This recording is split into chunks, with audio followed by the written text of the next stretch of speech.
I'm Matt Bichard here at the La Quinta Resort and Club in Palm Springs, California for REITwise 2017, NAREIT's Law, Accounting, and Finance Conference. Joining me today is Carrie Ratliff, partner with King & Spalding. Carrie, thanks so much for joining us. Happy to be here. Now here at REITwise, you participated on a panel focused on SEC legal issues.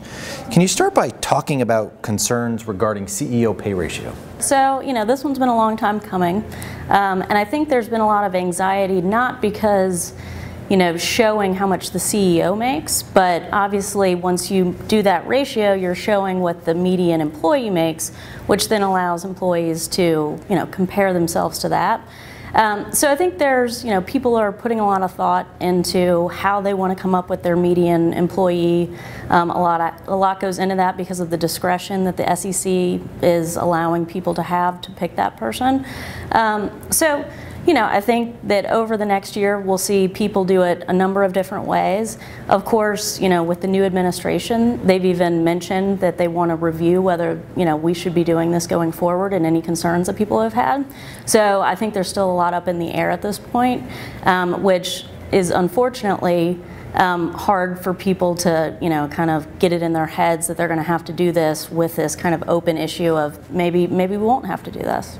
And what should REITs be aware of regarding guidance on clawbacks?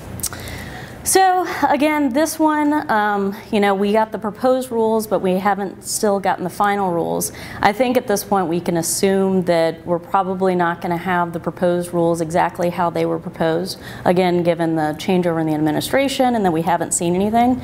So right now, I think it's just a wait and see. A lot of people already have clawback policies that they've adopted themselves. So I think that's really, at this point, that's what you do is you wait and see what the final rules look like and then adjust from there.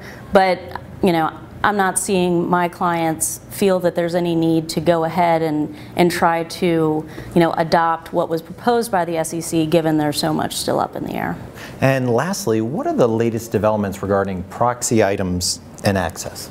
So on proxy access, I would say we're kind of going through this next round with the comptroller providing shareholder proposals to various companies. So you kind of had your biggest companies get them over the last 2 years. Now you're getting kind of your mid-market companies are starting to get them as well. And what we found is that the comptroller is actually initially was really focused on just getting people to adopt it.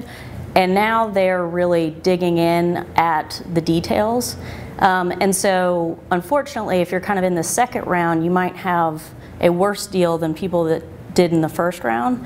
So if you haven't gotten that proposal, I'd say it's becoming so regular way that maybe it's time to think about just adopting it yourself so that you never get the shareholder proposal and therefore never have to go through anything with someone like the comptroller. Carrie, thank you so much for joining us. Sure.